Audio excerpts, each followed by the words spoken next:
depending on where you look for the answer, you can actually find lots of different answers to the question is what is a dietary supplement. Legally, by definition, the FDA defines a dietary supplement as a product that contains a dietary ingredient that is taken by mouth.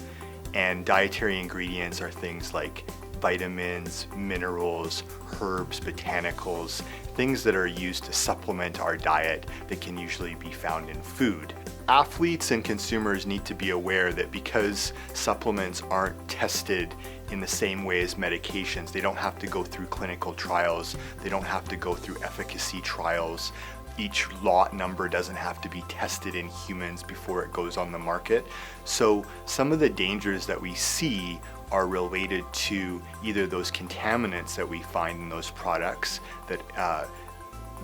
consumers are using larger amounts that they might not be aware of, or they're using multiple products at the same time that lead to a synergistic effect. So a good example, for example, if you're using an energy drink and then on top of that you're using a pre-workout supplement, and you may be taking in, you may have had sugary foods for breakfast as well, and all those things compounded on itself could lead to cardiac events, for example, or digestive problems because of the amount of caffeine and sugar that you're taking into your body. So in that way, those are relatively mild events, but more dangerous events come from products that maybe contain anabolic agents, and we've seen that in the past with manufacturers that have anabolic steroids in their products at pharmacological dosages. And when athletes use these things, some of these steroids, which are synthetic molecules, they can have liver toxicity effects. And we've seen athletes being admitted to the hospital, and those effects that they're seeing on their bodies, they don't know where they're from, and it takes doctors a long time to figure it out, and they have to go down the list and figure out what's causing this. So that's really scary when it comes down to health effects that are life and limb type of situations that athletes could have permanent and irreversible effects from. I think right now we've gone through various phases over the last decade with what we see in products. I think the stimulant category is still a big red flag for USADA and TrueSport. Those are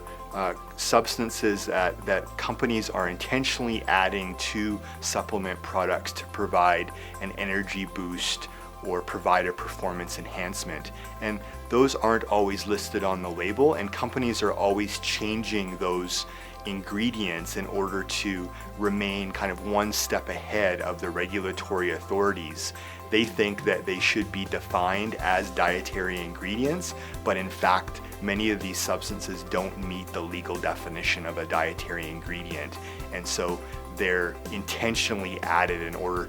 to provide this type of boost that athletes are looking for, or to substantiate the claims that are on the label. So I think the stimulant category continues and will continue to be this ever-moving target for USADA and TrueSport.